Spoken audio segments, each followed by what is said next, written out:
System खराब है, यहाँ कुछ नहीं हो सकता, अरे गरीब आदमी तो कभी आगे बढ़ ही नहीं सकता, ये बातें मतलब कितनी आम हैं, है ना? ऐसा लगता है जैसे हर गली नुक्कड़ पर, चाय की दुकान पर, ऑफिस में यही यही चर्चा चल रही होती है। हम सब ने ये बातें कही भी हैं और सुनी भी हैं। बिल्कुल।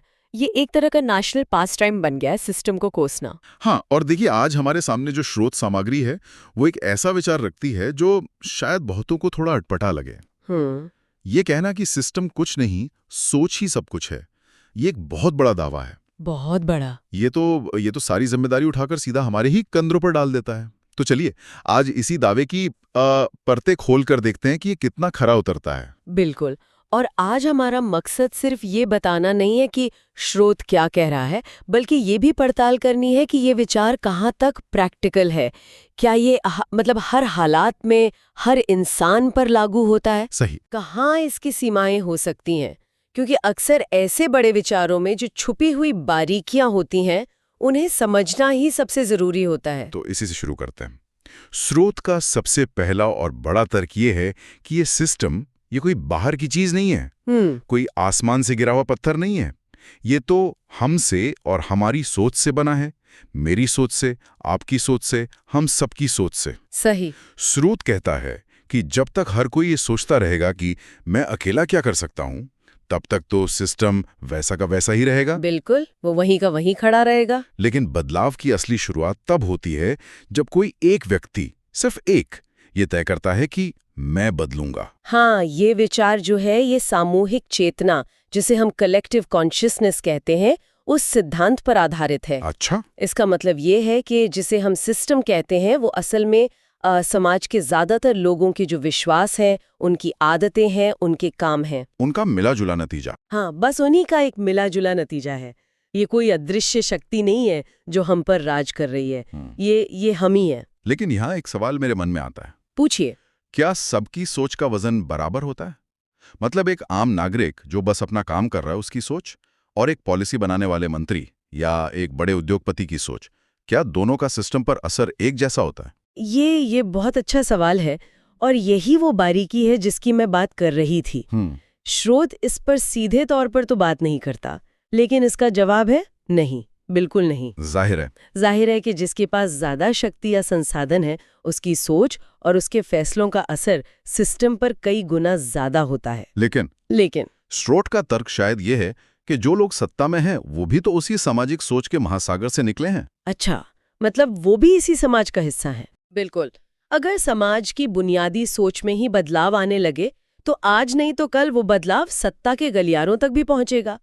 ये एक धीमी प्रक्रिया है, मैं मानती हूँ, लेकिन शुरुआत तो आम इंसान की सोच से ही होती है। ठीक है, इस बात को और बेहतर ढंग से समझने के लिए स्रोत में दो लड़कों का एक बहुत दिलचस्प उदाहरण दिया गया है। हाँ, वो कहानी बहुत अच्छी है। कहानी ये है कि एक लड़का है जो कहता है, अरे पढ़ाई लिखाई से क्या होगा, नौकरी तो आजकल सिर्फ या तो पहचान से मिलती है या जुगाड़ से। बहुत आम सोच है ये। हाँ, और ये सोच सीधे सीधे सिस्टम को दोष दे रही है, हालात को कोस रही है। सही। अब उसी माहौल में, उन्हीं हालातों में एक दूसरा लड़का है, वो कहता है ठीक है मेरे पास कोई पहचान नहीं है, कोई जुगाड़ नहीं है, तो क्या हुआ, मैं अपनी काबिलियत को ही अपनी पहचान बना लेता हूँ। मैं इतनी मेहनत करूंगा कि काबिलियत खुद मेरे लिए रास्ते बनाएगी। अब देखिए, हालात दोनों के लिए एक जैसे हैं, बिल्कुल एक जैसे, लेकिन सोच ने सब कुछ बदल दिया। और यहीं पर स्रोत अपनी सबसे बड़ी बात कहता है, फर्क सिस्टम का नहीं, फर्क सोच का है। ये उदाहरण मानसिकता की ताकत को बहुत अच्छे से दिखाता है। एक सोच आपको हालातों का शिकार बनाती है, जिसे हम विक्टिम मेंटालिटी कहते हैं। विक्टिम मेंटालिटी, हाँ। आप हमेशा बाहरी दुनिया की तरफ उंगली उठाते रहते हैं और खुद को एक असहाय पीड़ित के तौर पर देखते हैं, जबकि दूसरी सोच वो आपको अपने हालात का मालिक बनाती है। उसे क्या कहेंगे? उसे विक्टिम मेंटालिटी कहा जा सकता है। वो कहती है कि बाहरी परिस्थितियां चाहे जैसी भी हों, मेरे अंदर की शक्ति, मेरी काबिलियत, वो तो मेरे हाथ में है। लेकिन क्या ये कहानी थोड़ी ज्यादा सरल नहीं लगती? मेरा मतलब, असल दुनिया में सिर्फ काबिलियत से ही हमेशा काम नहीं बनता। मैं सहमत हूँ। कई बार आपको सही मौकों की, सही दरवाजों के खुलने की भी जरूरत होती है। तो क्या सिर्फ सोच बदलने से वो दरवाजे खुल जाते हैं? आपने बिल्कुल सही नस पकड़ी है। असल दुनिया इस उदाहरण से कहीं ज्यादा जटिल है। और मैं ये नहीं कहूंगी कि सिर्फ सोच बदलने से दरवाजे खुल जाते हैं, लेकिन बदली हुई सोच आपको उन दरवाजों को खटखटाने के लिए तैयार करती है जो पहली वाली सोच में आपको शायद नजर ही नहीं आ रहे थे। अच्छा, ये एक अच्छा पॉइंट है। जो पहला लड़का है वो शायद कोशिश ही नहीं करेगा, वो तो मानकर बैठ जाएगा कि कुछ नहीं हो सकता। सही। जबकि दूसरा लड़का अपनी काबिलियत के दम पर 10 दरवाजे खटखटाएगा। हो सकता है 9 बंद मिलें, लेकिन शायद 10वां खुल जाए। तो सोच मौके पैदा नहीं करती, लेकिन सोच आपको मौकों को पहचानने और उनका पीछा करने की हिम्मत जरूर देती है। फर्क यहाँ है। ये एक बहुत महत्वपूर्ण अंतर है, और यहीं से बात एक और गहरे और शायद थोड़े असहज करने वाले हिस्से पे आती है, जिसे स्रोत कड़वा सच कहता है। जब मैंने स्रोत का ये हिस्सा पढ़ा तो सच कहूं मुझे थोड़ा असहज महसूस हुआ। ये एक आईना दिखाने जैसा है कि कैसे हम सब सिस्टम को दिन रात कोसते हैं, लेकिन अनजाने में हम खुद ही उसे मजबूत भी करते रहते हैं। बिल्कुल।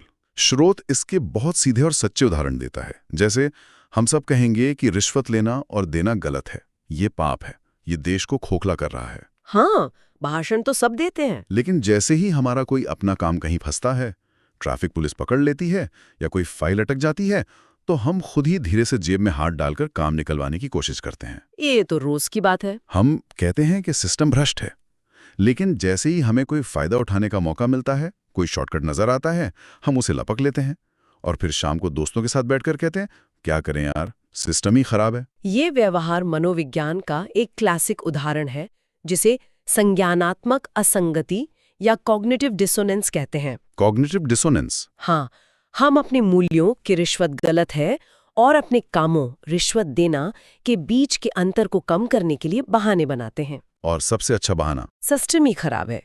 ये दुनिया का सबसे आसान और आरामदायक बहाना है। ये हमें खुद को एक अच्छा और नैतिक इंसान महसूस कराते हुए भी सिस्टम का फायदा उठाने की एक तरह से मानसिक छूट दे देता है। मतलब हम अपनी जिम्मेदारी को सिस्टम नाम के एक अदृश्य दुश्मन पर डालकर खुद साफ बच निकलते हैं। बिल्कुल।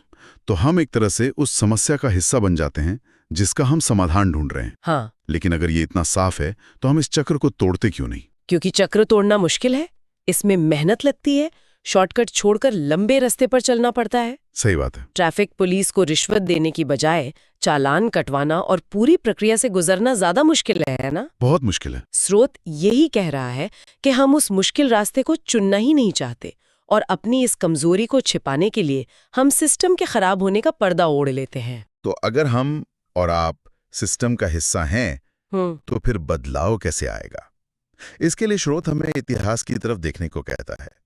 एक बहुत दमदार लाइन है, इतिहास गवाह है, सिस्टम कभी भी भीड़ ने नहीं बदला, सिस्टम बदला है कुछ सोच बदलने वालों ने। और स्रोत इसमें 2 बड़े नाम लेता है, भगत सिंह और अंबेडकर। हाँ। ये भगत सिंह और अंबेडकर वाला उदाहरण सुनने में बहुत प्रेरणा देता है, लेकिन क्या ये आज के दौर में भी उतना ही प्रासंगिक है? क्या एक आम इंसान की सोच में उतनी ही ताकत हो सकती है जितनी इन महान हस्तियों की? ये तुलना थोड़ी ठीक नहीं लगती। बहुत अच्छा सवाल है, और ये तुलना सीधे तौर पर करने के लिए है भी नहीं। स्रोत इन हस्तियों को एक प्रतीक के तौर पर इस्तेमाल कर रहा है। अच्छा, एक सिंबल की तरह? हाँ, यहाँ मुद्दा ये नहीं है कि हम सब भगत सिंह बन जाएं या अंबेडकर बन जाएं। मुद्दा है उनके तरीके को समझना। उन्होंने क्या किया? उन्होंने सिस्टम को कोसा नहीं। बिल्कुल। उन्होंने सिर्फ बैठकर सिस्टम को कोसा नहीं। भगत सिंह ने ये नहीं कहा कि अंग्रेजी हुकूमत बहुत ताकतवर है, मैं क्या कर सकता हूँ। या अंबेडकर ने ये नहीं कहा कि जाति व्यवस्था हजारों साल पुरानी है, ये कैसे बदलेगी। उन्होंने पहले अपनी सोच में एक क्रांतिकारी बदलाव लाया। उन्होंने ये मानने से इनकार कर दिया कि मौजूदा सिस्टम ही अंतिम सत्य है। और यहाँ सबसे जरूरी बात है, जिसे स्रोत शायद सीधे तौर पर नहीं कहता, लेकिन हमें समझना होगा। उन्होंने सिर्फ सोचा नहीं, उन्होंने अपनी सोच को एक एक्शन प्लान में बदला। एक्शन प्लान, ये जरूरी है। बहुत जरूरी। अंबेडकर के लिए वो एक्शन प्लान था शिक्षा, कानून और संविधान। भगत सिंह के लिए वो एक्शन प्लान था क्रांति और बलिदान। तो स्रोत का अधूरा संदेश जिसे हमें पूरा करना है वो ये है, पहले सोच बदलो और फिर उस सोच को एक ठोस कर्म में बदलो। यानी बिना कर्म के सोच सिर्फ एक ख्याल बनकर रह जाती है। बिल्कुल। तो सोच पहला कदम है, मंजिल नहीं। ये सिर्फ शुरुआती बिंदु है। हाँ। और अब हम इस चर्चा के उस हिस्से पर आते हैं जो शायद सबसे ज्यादा असरदार है। स्रोत में कुछ ऐसी लाइनें हैं जिन्हें पावर लाइंस कहा जा सकता है, जो सीधे दिल पर लगती हैं। पहली लाइन है, सिस्टम बाहर नहीं बैठा, सिस्टम आपके अंदर बैठा है। दूसरी, जब सोच छोटी होती है तब सिस्टम बड़ा लगता है। और फिर तीसरी, जिस दिन सोच बड़ी हो गई सिस्टम अपने आप छोटा हो जाएगा। ये लाइनें सुनने में तो बहुत अच्छी लगती हैं, पर इनका असली जमीनी मतलब क्या है? चलिए इन्हें एक एक करके खोलते हैं। सिस्टम आपके अंदर बैठा है। ये लाइन नियंत्रण और जिम्मेदारी को पूरी तरह से बाहर से खींचकर आपके अंदर ले आती है।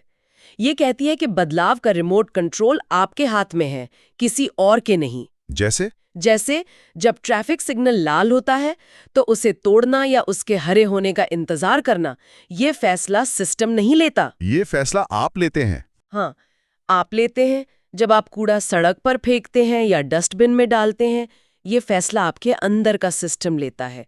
तो ये लाइन आपको बाहरी दुनिया को दोष देने से रोकती है और खुद के अंदर झांकने पर मजबूर करती है। सही। और दूसरी और तीसरी लाइन, सोच का छोटा बड़ा होना। हाँ, दूसरी और तीसरी लाइनें एक बहुत शक्तिशाली रूपक का इस्तेमाल करती हैं।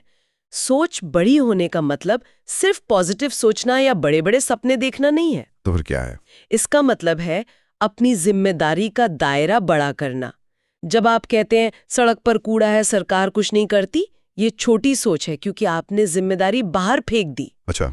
जब आप कहते हैं मैं इस कूड़े को उठा सकता हूं या कम से कम मैं और नहीं फैलाऊंगा, यह बड़ी सोच है क्योंकि आपने जिम्मेदारी खुद ले ली। समझ गए। समस्या का नियंत्रण आपके हाथ में आ जाता है, और जब नियंत्रण आपके हाथ में होता है तो वही पहाड़ जैसी लगने वाली समस्या एक कंकड़ जैसी छोटी लगने लगती है जिसे आप हटा सकते हैं। वाह, ये बहुत गहरी बात है।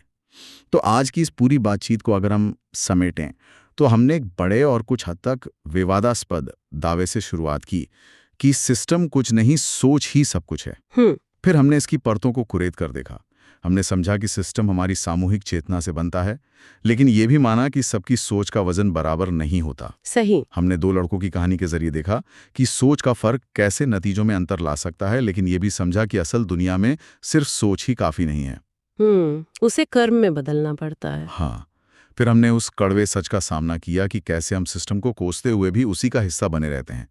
और अंत में हमने इतिहास से प्रेरणा ली कि असली बदलाव हमेशा सोच बदलने से ही शुरू हुआ है, लेकिन वो सोच हमेशा एक एक्शन प्लान के साथ आई। और अंतिम विश्लेषण यही है, स्रोत का मुख्य संदेश ये नहीं है कि दुनिया में कोई समस्या नहीं है या बाहरी चुनौतियां असली नहीं हैं। तो फिर संदेश क्या है? संदेश ये है कि उन चुनौतियों से लड़ने का शुरुआती बिंदु कहाँ होना चाहिए।